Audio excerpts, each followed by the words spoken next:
And I quote, "I'll be there in a minute. Give me a second." Time is relative, folks. Time is relative. Yes. So, hey, cheers to everybody in the chat. They're a division rival. I don't care how many wins they get. Screw them. That wasn't the take I was expecting to hear. I want to gush over watching live Chris Tanev. I think that we completely underestimate the skill it takes to play defense. One highlight or several highlights does not a Calder trophy make. I'm stepping in here. I'm going to be the crotchety old man here. They need to learn patience. They need to understand the tension, everything, and the drama. How dare! Look at this. How is McDavid not getting a penalty? You guys need to calm down with this, okay? You guys need to calm down. Yeah. I think we're calm now, Tyler, but I think it's because we're just sad and tired right now. Welcome to the Shifts and Pucks podcast. You can follow us on Twitter at Shifts and Pucks, Facebook.com Shifts and Pucks, YouTube.com Shifts and Pucks, and subscribe wherever you get your audio, as well as on the Hockey Podcast Network, which means we have a bit of a reach here. DraftKings Sportsbook, an official sports betting partner of the NHL, is built for the fastest game on ice. With player props and live betting, every shift, every shot, every save gives you options to get in on the game with DraftKings Sportsbook. Of course, you will get into that all as Wednesday, the NHL returns into action. New customers, you can bet just $5, and if your bet wins, you'll get $300 in bonus bets instantly. Well, it has been a couple of days of reflection. It's been a couple of days of just kind of, it's been an interesting couple of days in Canada. Hello, Tyler, by the way. How are you? Hey guys, good evening to you. It's nice to see your faces. Yeah, it's been a couple of days for sure. There's many descriptions for, what the moment was like Sunday morning. Gut punch is one of them, but ever since that, as time's gone along, I think I've come to terms with actually being happy for the American players. It was a well-earned win. I mean, when you're them, and it's been 30 years since the country's won a best-on-best men's hockey competition, going back to the 1996 World Cup, and the way they've been building towards this and then to get over the hump. I mean, it's an accomplishment we got to tip our caps to, but at the same time, it does make it interesting 4 years ahead for us as Canadians. Yeah, Sean, how are you? Yeah, I think it's definitely a gut punch. Especially how good they played, and I think you look at that and say 9 times out of 10 they win that game. So I think you have to unfortunately take that loss with a grain of salt, because they did outplay the States in that game and deserve better. They deserve better. Yep. And it just sucks. It's great. Yeah, waking up. So you two waking up at my alarm was set for 5:45 Mountain Time, so you guys were 4:45, 5 o'clock in the morning. It was an all-nighter here. I slept. I did sleep. Yeah. I didn't do the all-nighter. I slept because I worked the day before. So I didn't do the all-nighter, and I had to work after. So yeah. Mm-hmm. Yeah.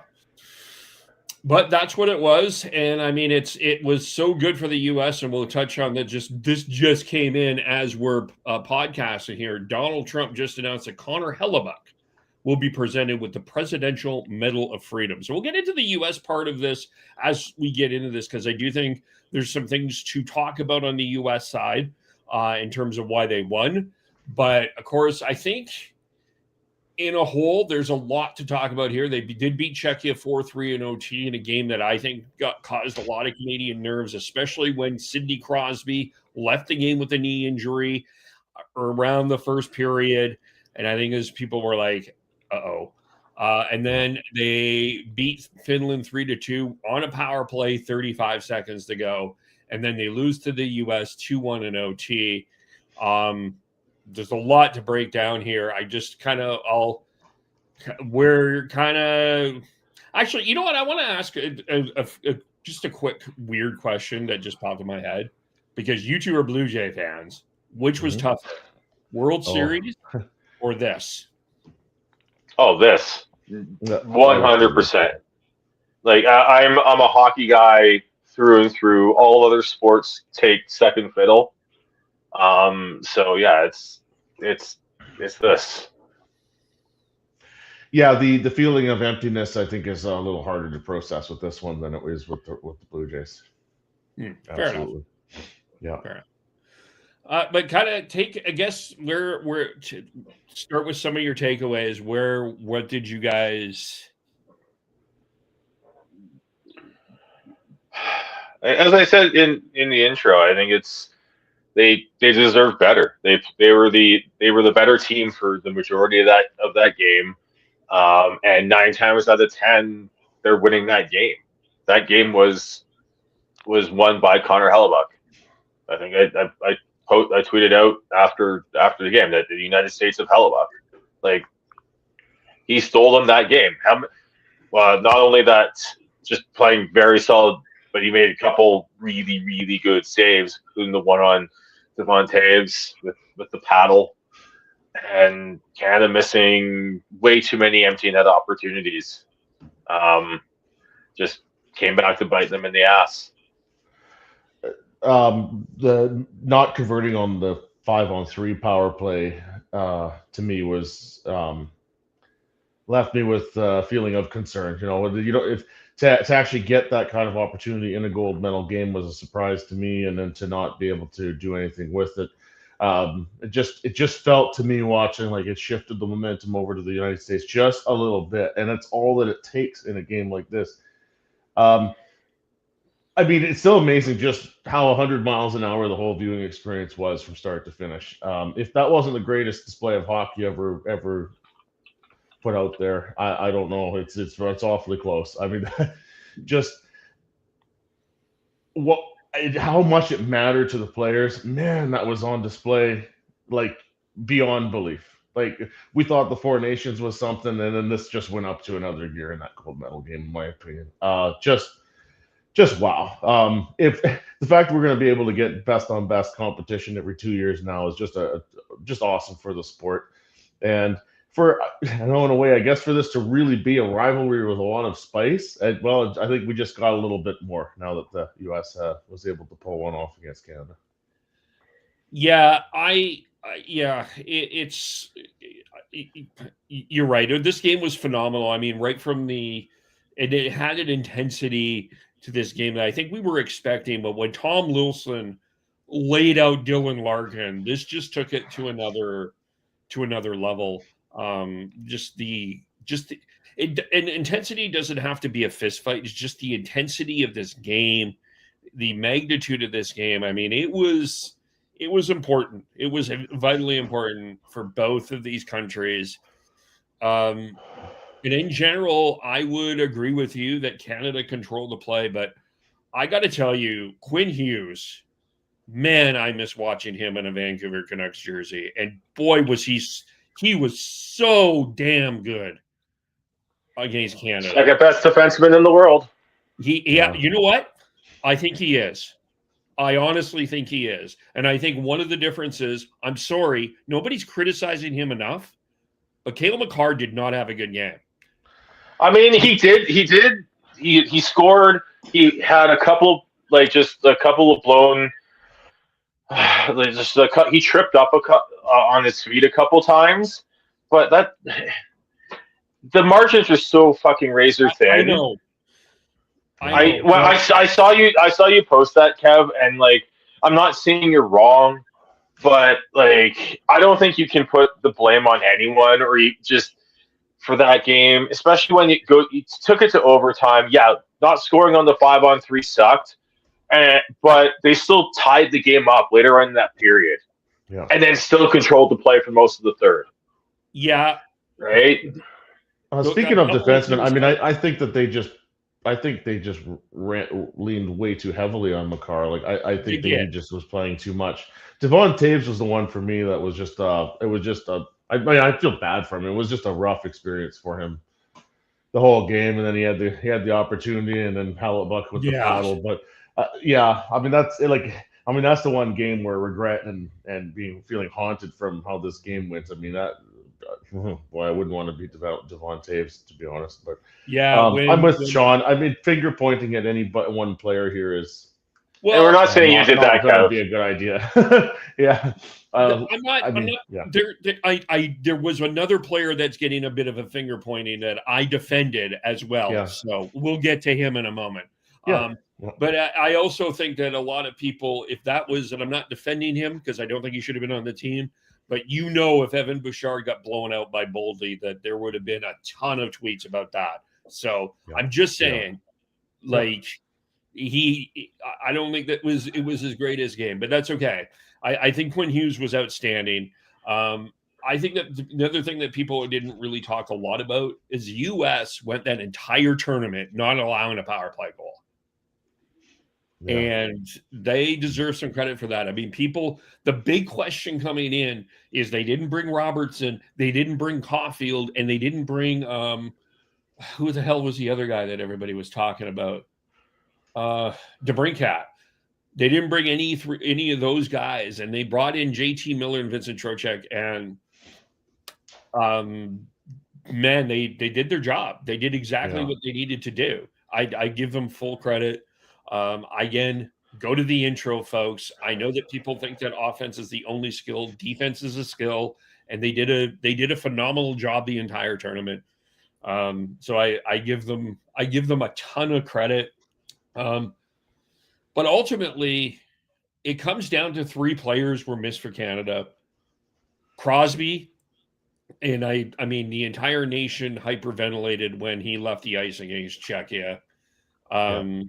And no Braden Point. Nobody's talking about how much Braden Point was missed, but I really think that Braden Point would have just, especially at the point, there was a couple of times that the U.S. was able to pin in the Big Mac line, as Sean has called it, the McKinnon celebrating McKinnon line. I just wonder if Cooper would have tossed Braden Point with Connor McDavid, what a difference that would have made in some ways. I just think I think that Braden Point probably would have been more effective than Nick Suzuki, as an example. And I'm not picking on Nick Suzuki. Am I making sense there? I just think that was a Braden Point was missed, and then once Crosby went down, almost became a one-line team. Yeah. Which is just that's not what Canada should be in a best-on-best tournament at all. So I think if you were to go back and sort of redo this roster, I think they were just missed, especially with the center, right? Because you had Horvat, like Point would have been able to slide in both at center and on the wing if needed. But I also think that after Point went down, we talked about potentially having like someone a little more offensive, which is why we thought Bedard or Scheifele. I do wonder if they had Scheifele and they were able to slide to have him with, say, McKinnon on a line and been able to not be such a one-line team if that would have made a difference. Yeah. And Josh Morrissey, for most of this tournament, and again, it's no disrespect to what they had. They just probably miss Morrissey's puck presence and what he can do on the ice. It would just, again, it was such a razor thin margin. And if their big guys, specifically McKinnon and McDavid, get a goal in that game, it's different. We're not talking about it. Yeah. So I think it's, in terms of the blue line, I think they brought the right blue line. I know you're going to have people talk about that if Matthew Schaefer was there, but I think when you look at how this team played defensively, it was fine. Like you talk about the States not giving up a power play goal. They had 2 games where they had teams that had absolutely lethal talent on that power play, and that was Canada and Sweden. And the Canadians gave up power play goals to the Czechia, who has David Pastrnak, like one of the best goal scorers in the league, right? So I think that's when you look at how Canada played. I think it just sucks. Like I said, it's just such rage within margins. And yeah, I know you can go back and talk about what they were missing, especially once the injuries happened. I think they were still fine with what they had on the blue line, even after Morrissey went down, but they definitely missed them. Yeah. Yeah. Not having Sidney Crosby it leaves for me some regret about the whole thing. It would have been nice to have him, obviously, and not just hoping for one moment, but just the whole presence of having him and what he means to the country. I mean, it must have been a gut-wrenching choice for him to make. I'm sure he was offered the idea of dressing and playing hurt or just dressing to be on the bench, but he put the team and the country ahead of himself. Yeah. Yeah. It sounded like, according to 32 Thoughts, it was his choice. He said not to play, and I respect him for it. I don't think anybody questions. I mean, I did throw out, he'll play the great Jim Robson quote, but he just couldn't, and that was tough. And and I know, as far as lineup choice, I mean, it was mentioned here earlier about how Canada became a one-line team, and I mean, how could they stop trusting the team that they brought with them? Like that to me is perplexing. It's easy, obviously, to second guess after a loss what they could or should have done, but I'm going to do it anyways. Would have been nice to see more Marner, more Marchand. Not sure I agreed with Celebrini being so much of a presence in the 3-on-3 overtime. On the other hand, I know I don't know if this is a segue, Kevin, but I know people want to point the finger at Connor McDavid and how he played the 3-on-3, but I don't know about you guys. I mean, here with the guys I was watching with, I mean, when he started winding it up with a 3-on-3, I didn't have any issue with him just trying to do it himself at that point. Did anybody really have any problem with that? So if there's going to be finger pointing, I don't think that's fair with him. Sean, I'll defer to you first. Where were you on that? Oh no, yeah, he's the most skilled player in the world, especially once he gets up on gets the top speed. I don't mind him being selfish. He scores that, and he's a fucking legend. Yeah, and he was close, right? So I did see that too. Like why was Crosby so selfish? I'm like, that's the thing with 3-on-3s. Like, you need to take. You can't just sit back and hope that you can out patience the other team. That's the thing. You need to take a chance here or there and hope that it turns out. And yeah, I have no issues with your captain for that game, your best player on the team, like taking the puck and going to the net. I have no issues with that. And anyone who actually does, I think you need to take a step back, take a deep breath, go find some grass to touch, even if you have to dig through the snow, and then just understand that you want your top players to be confident enough to go and do that. Yeah. Well, first of all, the thing that nobody's talking about is he went one-on-one with a forward, was back there. That was Jack Hughes he was going one-on-one with. It wasn't a Jacob Slavin. Yeah. It wasn't Brock Faber. It was a forward. So he knew what he thought he had an opportunity. He just couldn't. He just, like the breakaway, he went in too far. Like, I think he realized. I ran out of room. Damn it, I went too far. And you're going that breakneck speed, you're just like nobody on Twitter or making this comment has played at the breakneck speed that Connor McDavid has. And I can't believe on this podcast we're defending Connor McDavid, but the Olympics do count on their own merits here. Yeah. But I mean, I'll go back to game 2 to the 24 playoffs, overtime. We all saw him wind up at Rogers Arena, and we knew what the hell was going to happen.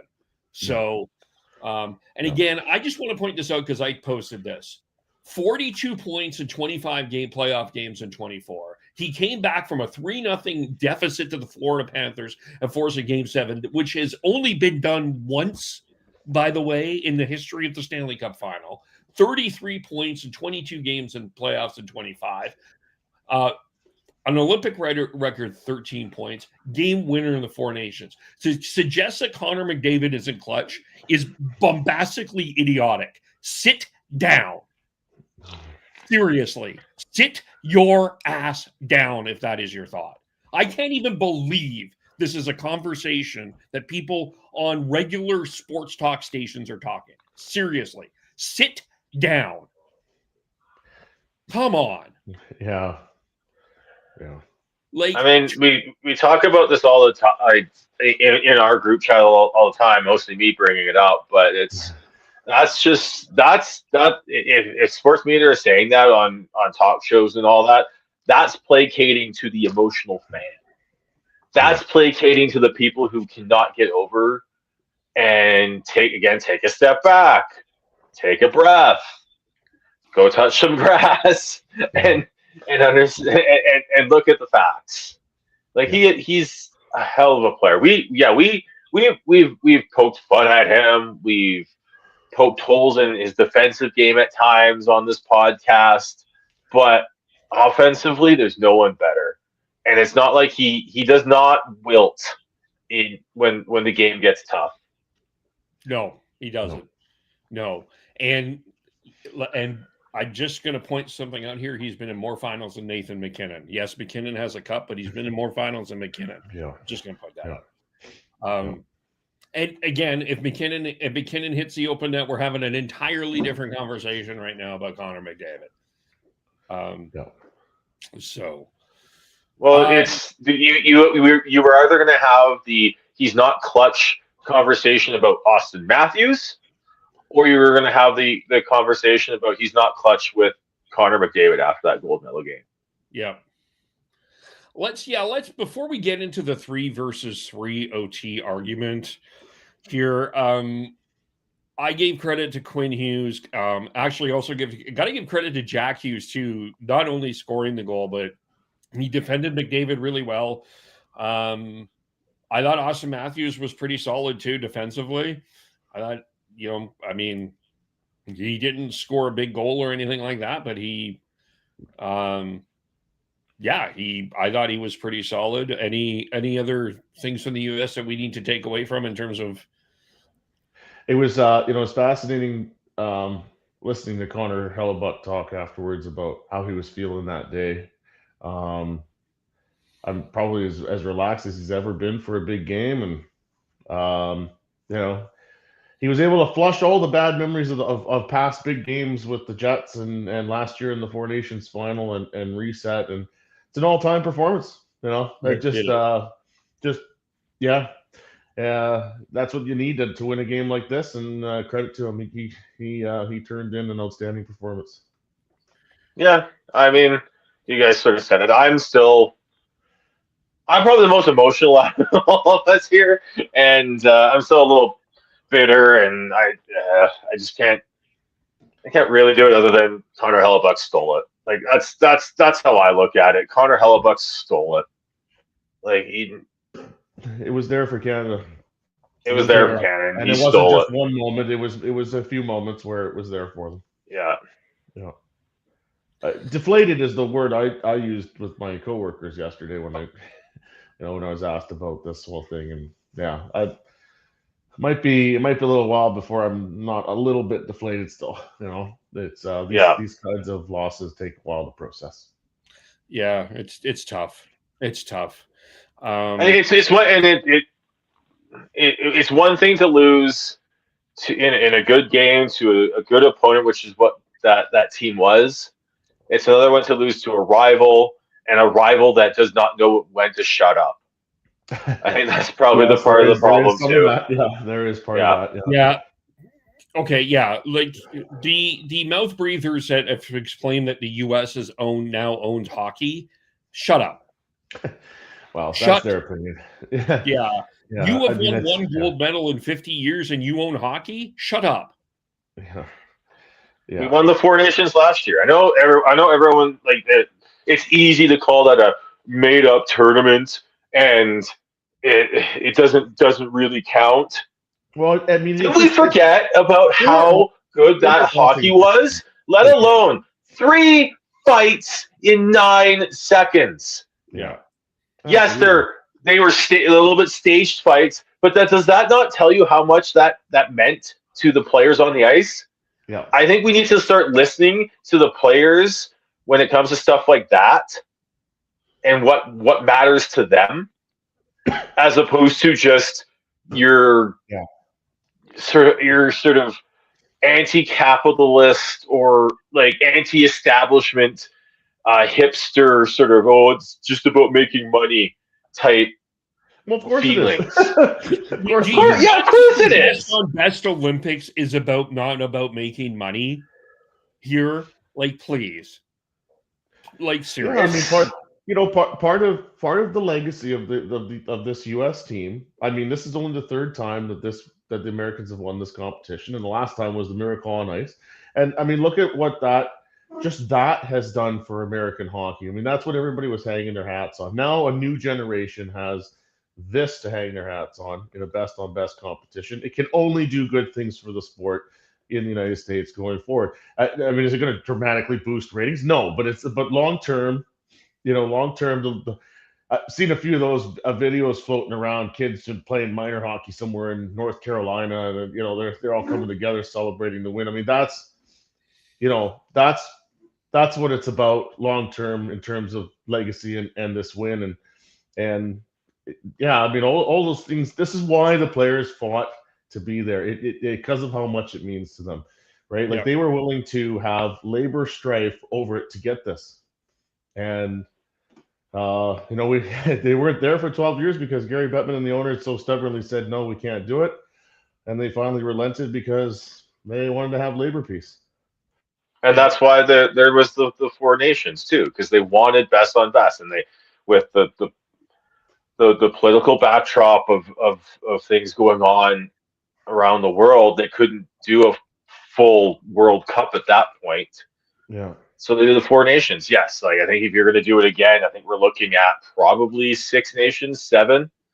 I believe Gary Bettman's been on record as saying the World Cup will be 8 nations. 8, okay. But so yeah, that like means that Russia's probably coming back for that. Yeah, but again, like it's just that's what the players wanted, and they fought for it. I think we need to respect that. Yes. So I think with that, yeah, I think we need to like the Four Nations do count, people. It does. The Four Nations do count. I don't think that Finland were not. Sorry, go ahead, Tyler. Yeah, I mean, just the level of passion and investment that the players showed during that event indicates, that it meant something. It doesn't. Nothing else is really that relevant here. Yeah. The 3-on-3 overtime. I know that just caused a lot of emotion. Look, we all knew that this was coming. We all knew we weren't going to like it. And we all knew it was coming after being reminded of it mid-tournament. Because I think we were told of it like months in advance, completely forgot, and then when it happened, like, oh shit, how is this happening? What's going on again? Yeah. I don't like. Obviously, the best way to do this is 5v5 OT. Is obviously the best way to do it. I don't know if the Olympics will ever. The Olympics have a tradition, It is, and they are traditional. They're going to stride it this way. The game starts at one local time, and then you go to the closing ceremonies. And unless they change that, I don't see them changing the 3-on-3. I think that you'll have the OT going on, the regular OT for your World Cups, 4 nations, 8 nations, whatever. But I think in the Olympics, you're going to have to deal with this 3-on-3 OT. And I don't like it, but that's the way it is. Yeah, the game changes so much from 5-on-5 to 3-on-3. And like John Cooper talks about it, when you take 4 players off the ice, 2 on each side, it just changes so much. It's not the same game. It's like rugby 11 on 11 versus rugby 7s. Yeah. It's just it changes the game so much. It is what it is. The States won. The Canada won a 3-on-3 overtime as well against the Czechs. Yeah. But it just does not, especially for a gold medal game, I would prefer 4-on-4. Like, I don't like 5-on-5. It would be ideal, yes, but I still think 4-on-4 can happen. That's what it was in 2010. Yeah, so one of the things I was just going to say is that we have no issue with how that tournament ended with a 4-on-4 overtime. It is different than 3-on-3, absolutely, a little closer to the real thing. If there's forever, and Kevin, you said it, with the schedule, forever long as there's going to be some kind of finite schedule constraint here, it's just probably not going to be a 5-on-5 overtime. It just because it could go on for too long. And we would you rather have 3-on-3 overtime for 20 minutes until a goal is scored, or would you rather have like 4-on-4 or 5-on-5 for 10 and then a shootout? No. No, you can't go to a shootout. Like, sorry, you just can't. Yeah. I mean, I get it in soccer because there's no free substituting in soccer. You run out of guys. It has to get down to the kicks at some point. But we don't need to do that in hockey. The 3-on-3. I mean, I think I can tolerate that over the prospect of a shootout. Yeah. Yep. What a lot of people have been talking about what is next for Canada. Here's a couple of my observations from Canada, just in terms of a big picture looking ahead. Mm-hmm. I think that there is a lot of phenomenal upscale talent that is there. I mean, McDavid, McKinnon, Celebrini, Bedard, Schaefer.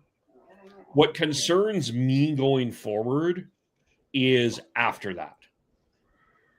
I think that that's one of the things that I think the U.S. has got a little bit of an edge over Canada now, is they may not have that generational talent that the Canadians have, but they sure, in terms of the meat of the sandwich, I do think that their burger is a little bit more tastier than Canada's.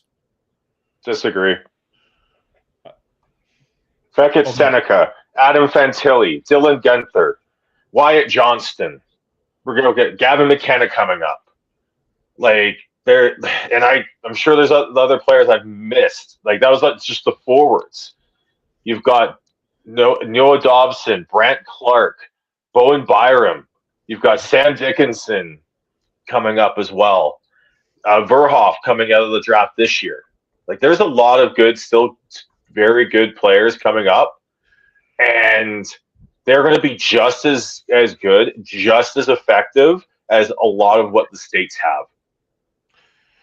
I'm not too worried about the next 4-year cycle here with the prospect pool and what Canada can put together for a team for the next Olympics. But, looking ahead 10 to 15 years, I mean, I sure hope Hockey Canada can continue to do the right things to have a talent pipeline that doesn't fall behind the U.S. I mean, that timeline, I think there are some more legitimate questions to have. It's a very long way down the road, but something that the people that are in charge have to be thinking about. Yep. Because people are putting on their 2030 rosters. So let's go forward wise. My locks from this team: McDavid, McKinnon, Celebrini.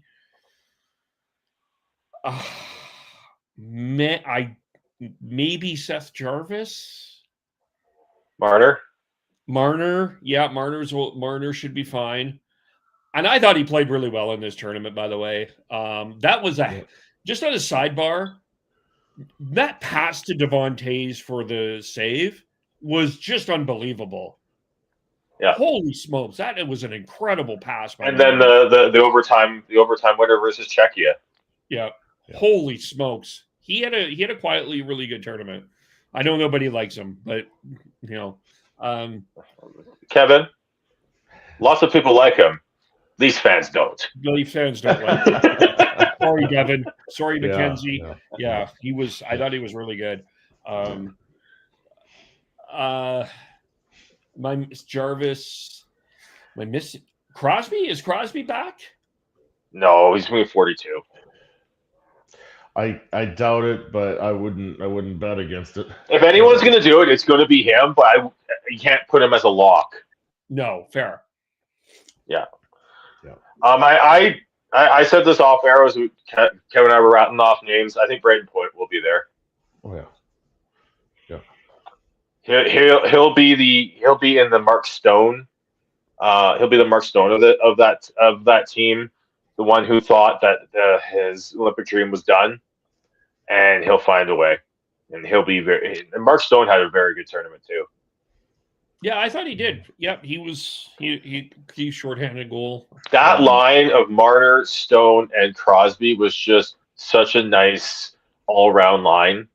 You could throw them out there defensively. You could throw them out offensively. It was just, I think if Canada had that line in the gold medal game, they win that. They find a way to win that in regulation too. Yeah. Yeah. So, and then that's bits butts. Don't like is there any Americans saying that's all that you won. Enjoy it. Yeah. We're coming back. Yeah. We're gonna take it back. Yeah, we're coming for you. Yeah. Yeah, exactly. Let's toss. I'll toss some names and give you the lock or not. Bedard. Yes. He'll be there. Logan Stankoven. No. Kind of on a no on that too. Adam Fantilli. I think he'll be there. Kent Johnson. No. Quinton Byfield. Maybe. A lot of people are tossing this name out. Gavin McKenna to fight the Canucks. In that case, yes. I'm going to say yes because I've been on this all season. The amount of people who have questioned him and almost written him off out of the number one spot here, and then he's gone through what he just went through with the off ice issue there. That was not his fault, and you don't want to condone violence, but at some point, sometimes you kind of have to. Yeah. And then for him, was that his first game back or second game back? Put up a record amount of assists and points for Penn State, and then to do again. I'm not a big fan of Conor McGregor, but to do that Conor McGregor strut celebration, that kid has it. I'll just say that kid has it, and whoever's picking first overall this year, you're picking. He's going to have a hell. I mean, he's going to have a hell. They're going to have a hell of a choice between him and Stenberg. Stenberg's lighting up the SHL. Yeah, Stenberg's good too. It's fat. Yeah. So, but yeah, I think I have McKenna there. I feel like I have to. He's the only. I've seen so many of the fan made 2030 rosters, and there's a lot they have McKenna. They've got even what's the next big guy next year? I can't remember. I forgot his name. DuPont. Oh, DuPont. And I'm like, no. And they've got like a couple other like Dickinson and Perek and Verhoff on those lines on the blue line. And I'm like, the only one I think you can not pen in, but pencil in is McKenna. Yeah. Mhm. Yeah, let's go to the blue line. Makar, I think, is the lock. And I think that and Harley are my two locks from this team. Yeah, when you look at the blue line, they're the only ones that are you're confident that age wise they're going to be good enough. Yeah. Makar's going to be 31, Harley's going to be 28, and then after that you've got Sanheim's the next youngest at 33, Morrissey and Theodore are going to be 34. I think Tate's going to be 34, 35, and then Doughty's going to be in his 40s, and Parayko's going to be late 30s. So I think Morrissey, Sanheim, and Theodore could still be there, but I wouldn't put them as locks. All right, let's toss some names out. Evan Bouchard. Yes, I will say yes. I say if he can take a step defensively and become just take that question mark away, he'll be on the team. But if he still stays as what he is now, no. I am going to lean I'm going to lean yes, just based on what we're seeing right now. Mackenzie Weegar, just for the hell of it. I know he's No. Yeah, kind of. Zane Perret. No. I'm also with you. As the Flames guy, I've not seen Perret on the team. And it's not saying he can't make it. It's just that at this point, I haven't seen enough from him at the NHL level. Yeah. If he can take that step. Let's Christian Verhoff. Same thing. No, I don't know what he's looking at the NHL level. Braden Schneider. When I went through this, and when I looked at the lefty righty setup, you've got Makar, right shot defenseman. If you bring Bouchard, that's another offensive first right shot defenseman. You probably want someone a little more defensively minded. I'm not saying he makes it, but I think he's going to. If he plays the way he did last year, he'll be in the conversation. Yeah. Let's do some lefties. Sam Dickinson. Again, I'll put him in the same boat as Verhoff and Perek. I need to see what he looks sort of longer term in the NHL at the top level.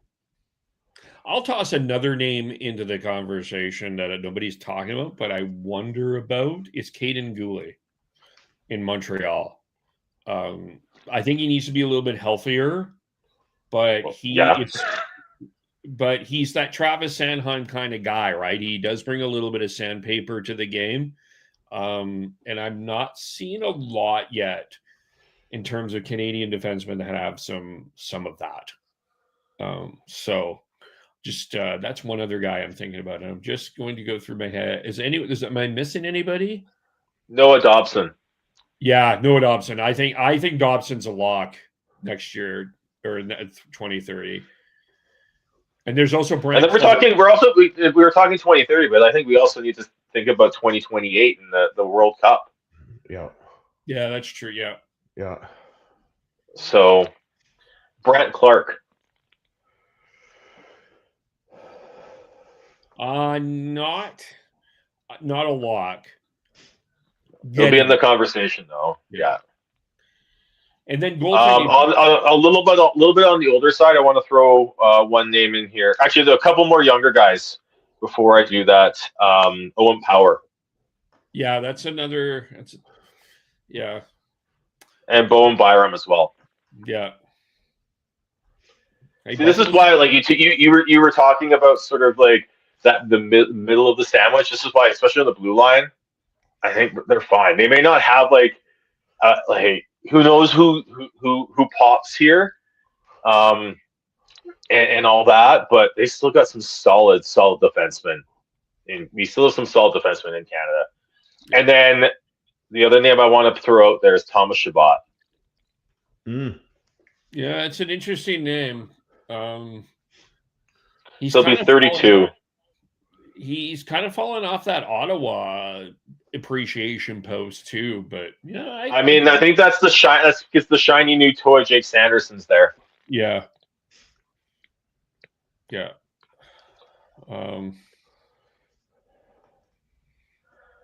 Oh, one other. Let me. I've got one more name, but do you guys have any theories on goaltending going as we go forward here? I think that's unless someone else pops out. Logan Thompson. Who? Sorry. It'll be Logan Thompson's net in 2028, in my opinion. He's 28 now. Bennington is 32, so he'll be 32 for 2030. He plays the way he's played the last 2 seasons going forwards. It's Logan Thompson's net. Now, I don't know what Canada I don't know what Team Canada and Logan Thompson. I don't know what this issue has been, but whatever it is, it's weird, and they need. Well, no, he was on this team, and he was the only other goalie to get a start this one. I think the issue was him and Aiden Hill. Yeah, that's fair. Okay, I'll toss one more defenseman that I wonder about is Olin Zellweger in Anaheim. See, Dylan, I watched the Ducks. You just did a Chris Mad Dog Russo there, where you got really close to the camera to make your point. I like it. I think he unfollowed all the Americans that he was following on social media, apparently. So, who, Zellweger? Yep, Zellweger did. Love it. That is, as Tyler likes to call, P is for petty. Yeah. Goaltender, yeah, Logan Thompson. That is one position though that I do think Canada is falling behind a bit more though. And I think there's a number of reasons for that. I think it's expensive to be one. Let's be honest. It's just a tough economy to be a goaltender in this, and it's not an easy position to play right now. And there's even a lot of even at the lower, even coming up now in some of these junior leagues, the expectations on what goaltenders are expected to do are extremely high. And I just don't always think that. I don't know if the kids of that age are connecting with the mental expectations that people have for them. If that makes any sense. I think maybe they need to lower the expectation of what the kid needs to do. You're not going to have a 1.11 goals against average and over 900 save percentage. It's just it's such a tough position. Well, and unfortunately, I think it's a part of that. I think might be to do with a lot of the super teams that are getting put together. Yeah, where you're not at the top goaltending prospects are not actually getting in the right development because they're put on those super teams and then not getting enough shots.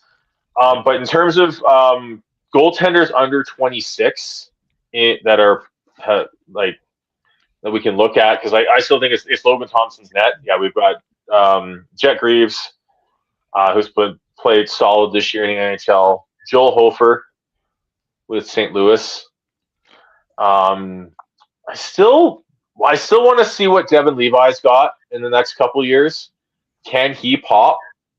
Is someone to watch. And then our old friend Stuart Skinner is only 25. That's amazing to me. Okay, yeah. Can you imagine him leading Canada to a gold? Holy smokes, would that be? Yeah. And then I think you have to start looking at some of the teenagers now. Carter George, Jack Ivankovic, and Joshua Ravensburg, and I think are goalies you need to take a look at here. Yeah. Yeah. Anything else about the men's? We spent a long time. Sorry, sorry, I got the wrong information. Stuart Skinner is older than 26, unfortunately. Or fortunately. He's 27. No, I mean my final comment on that would be that hopefully for the guys with some time they'll reflect on coming home with a silver medal, especially the guys that have never had the experience before. That they'll look back on that with a lot of pride, and that they left it all out there. Yeah. In the short term, it's going to be a bitter feeling around it, but hopefully long term they'll be very proud of that silver medal that they brought back, because it's still a hell of an accomplishment. It is. And I hope that stuffy that Nathan McKinnon was given actually survived. Yeah, I don't think it did. I don't think so. That thing's probably pretty much 10,000 pieces after skates attacked it. Yeah.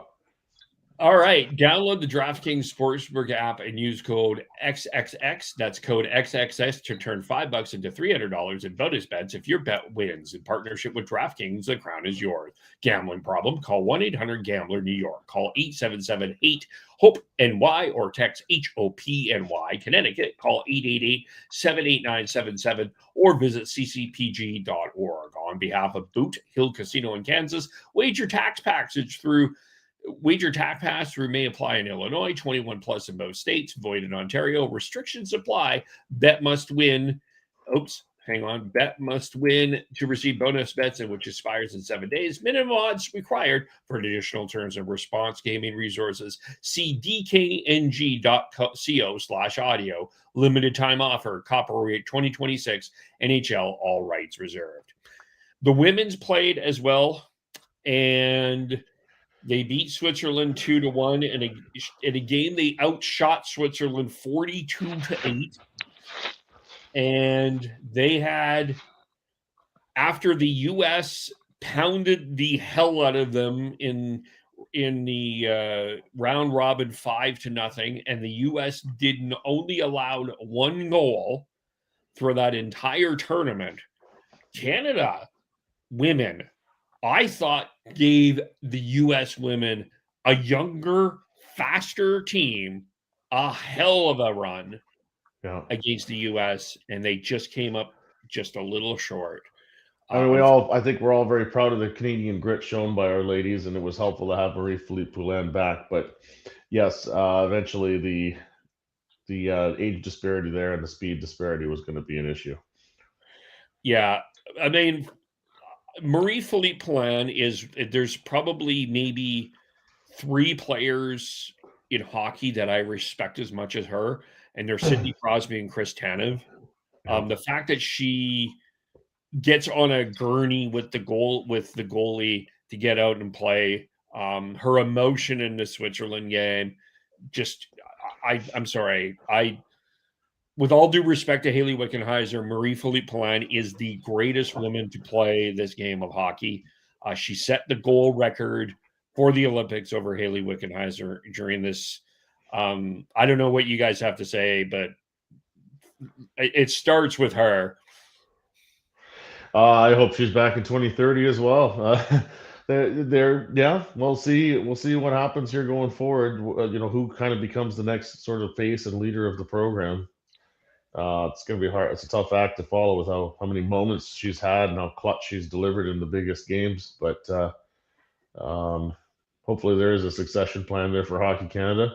Certainly having the professional league will help, in terms of continuing the development. But, that's going to benefit the American program too. First off, Tyler, you talked about how it's the youth and the speed got to the Canadians, even though it was Hillary Knight and Megan Keller who scored the goals. It was the Vets, Wiley Vets. It's going to be Sarah Fillier's team going forwards. Yep, that's fair. So, well, and I'm looking forward to it. Honestly, 4 more years of the PWHL. The one thing I noticed while watching this tournament was, even with the Canadian and the American women, was that the passing wasn't quite as tape to tape as you see it with the men, and it's not anything skill wise. That's just reps and practice. So 4 more years of the PWHL pushing that level up. I'm excited for 2030. I'm excited to see what the level is going to look like in 4 years. Not only with the Canadian and the Americans, Canadians and Americans, but the Swiss, the Swedes, and the rest of and the Czechs. I think 2030 in France is going to be a hell of a tournament, and I can't wait. In terms of the impact of there being a North American Pro League for women to play, that's when we'll probably either see it or it's not going to happen. The timeline leading up to this is pretty quick still. I mean, for the non-Canadian American players that are in the league, there just hasn't been that timeline yet to sort of build up the talent pool for these other countries. But now over the next 4 years, yeah, maybe you will see another one of these teams like a Switzerland emerge as a more legitimate team to push into the conversation with Canada and the US. I mean, Switzerland felt that Canada was beatable. So you don't hear that. When was the last time you heard something like that from a country like Switzerland? I think the one thing, like as Sean mentioned too, like you have to kind of, unfortunately, the cost for women right now to play hockey and just without the leagues, it's just even the U.S. women are paying out of their pocket some enormous amount to just play, and that has to change. And I do believe hopefully there's even better junior leagues going forward. Even there's better college. I think Canada U Sports needs to step up their game in terms of recruiting women hockey and promoting that as well. Hockey Canada needs to step up. If there needs to be a summit, it's where are we with the women's game and what is going on here? I mean, like I said, it was another game where the margins were razor thin. So both teams are going to see massive turnover going from this tournament going into the next 2 years, let alone the next 4 years. It's going to be you're going to have both teams are going to be very young next year, next Olympics. But like I said, I'm excited. I think that PW is going to help provide that what you're looking for, Kev, because the more people watch it, and the more exposure it gets, the more dollars it's going to get. So I do think that having the PWHL is going to help do that. And a lot of the stuff that you're looking for, Kev, is going to help what 2034 will look like in terms of what that tournament will look like. But I think looking at what 2030 could potentially look like, I'm excited. I think Sarah Fillier is going to be a hell of a player, and she could be. I know it's going to be the next Marie-Philippe Poulin, but she could be the next. She could and should be the next face of Canadian hockey for women. Yeah, and I think the other thing that's really has been great is, I mean, I don't know as much about what Montreal and Toronto and Ottawa have done, but the Golden Eyes have certainly developed their own little culture here in Vancouver at Pacific Coliseum, creating that rink and the environment. I think people are enjoying going to the game. Excuse me, reasonably priced. Yeah, I think that will help as well. And quite let's be honest here. I mean, I don't know how many people are going to be truly excited to go to Canucks games as we head into the second. There's a segue. It's just I think people are going to look at the Golden Eyes as a really good alternative as they push for a postseason opportunity. And the Canucks, I mean, we're talking about the change. Yeah. I'm sorry. I'm looking at the Canucks and the Flames as the Marge Simpson sisters. I'm really sorry, but that's what I see them as right now. That's so good. It's gonna be a real slog to get through to the end, isn't it? Yeah. And Well, especially now that like Karamecki is injured for the Canucks, and like, Filipinos taking pucks to the face in practice. Yeah. Ugh. Yeah. I mean, I guess we can get into it. I mean, now it's just it's a matter of seeing what they've got for next year and trying to identify who they want to keep, who in the farm system might be taking a step and be an option for the team next year. Who's in or out, or I mean, they're shooting for the best draft lottery odds at this point, and have a really good shot at having the best odds, and so the whole winning part's not too big of a concern. And seems like they've lowered some ticket prices to get some people in the building still, and that'll satisfy ownership in the short term, and just go from there. yeah, Try not to make too big a deal of it. I mean, it is what it is. They're well out of it and they're rebuilding. You can't. We're just over a week and a half away from the trade deadline. Yeah, not to make a big thing of the R word again, but if you want the rebuild, then just accept it, support it, and just Yeah. watch when you can, go out to game if you'd like, just get behind it, and then in the off season, that's the time for the really big questions. Honestly, I'm really looking forward to getting past the trade deadline, so that we don't get all these like no updates about what's your favorite could happen, might happen.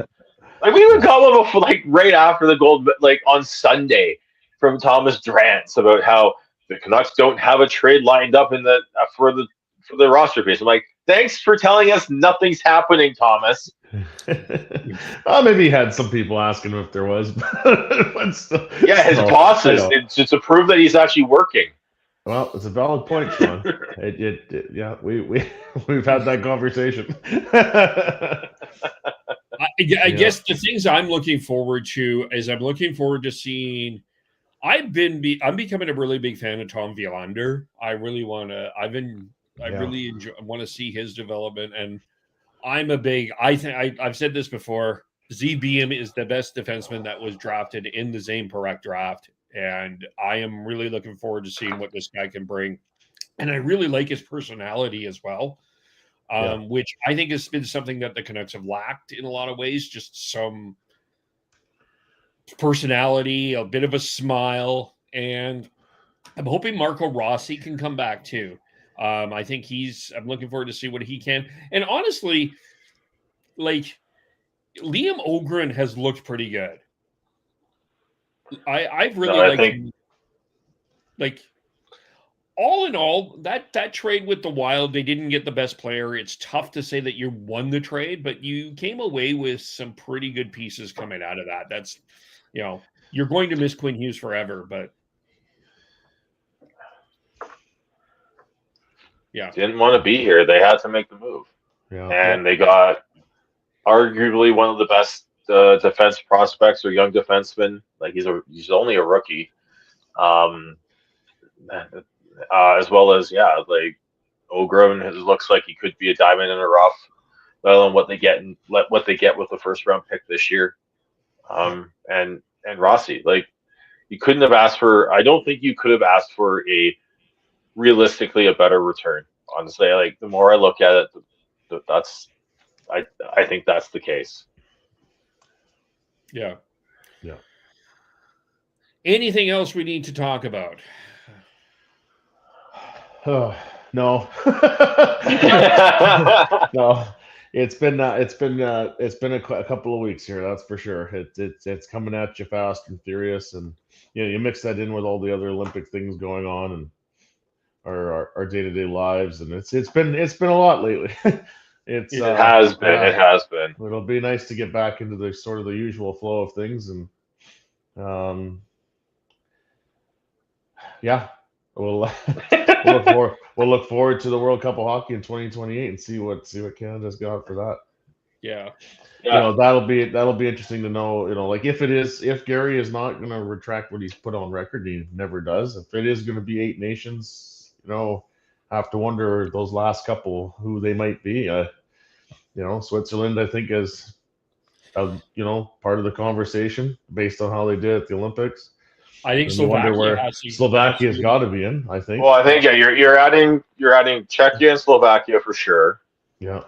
Then you've got Switzerland and Germany as potentials, and then whatever, the looming Russian factor Yeah. as well, right? Yeah. If it's 8, I don't necessarily think it's guaranteed that means Russia's included. Yeah. There's too much going on, and there's too much. Yeah, there's too much like political stuff going on with that. And in today's day and age, where everything is sort of gets viewed in a political lens, including a lot of what happened today. I just want to touch on that just briefly. The reason we didn't really talk about it today is that we wanted to focus in on the positives of how good that women's tournament was and everything. And it's a discussion that needs nuance, and it's a discussion that needs patience and willingness to listen, as well as I think it's something that we felt like we wanted to just focus on the positives of the women's tournament more than the sideshow that is American politics. The best way to describe there's enough content out there for you to sink your teeth into if you want to dive into all of that. Is how we're looking at it. Yeah, it's for 2028. If Russia's not part of it, then okay, now we'd have some conversations about Latvia, Denmark. I mean, it'd be. I mean, the issue is they want this to be a tournament with NHL players, but those are nations that they're not walkovers entirely. I mean, they give them a couple of years to work towards it. You never know what kind of effort you might see from those nations. It'll be fun. Yeah, a couple of years are going to fly right by for us. That's for sure. Yeah, for me, I think it ultimately comes down to Czechia, Slovakia, the Russia factor. I think the one thing that is just crossing my head here is I'm having a tough time seeing the NHL not having Leon Draisaitl in a best-on-best tournament. That's a good point too. And the San Jose Sharks owner is German. I think that will be an influence in that as well. That's very fair. Yeah. Anyway, we'll leave it there. How do we follow everyone? I am Bearded Canucks 03 on Twitter, X, whatever we're calling it these days. I'm on x.com at tnoble, TNOBLE. Chris is Schneid's, SCHNEIDZ. He's on all the social medias. I don't really see him post a lot, but that's where he is if you want to follow him. Devin, you can find on Instagram, Devin Holmes Smith.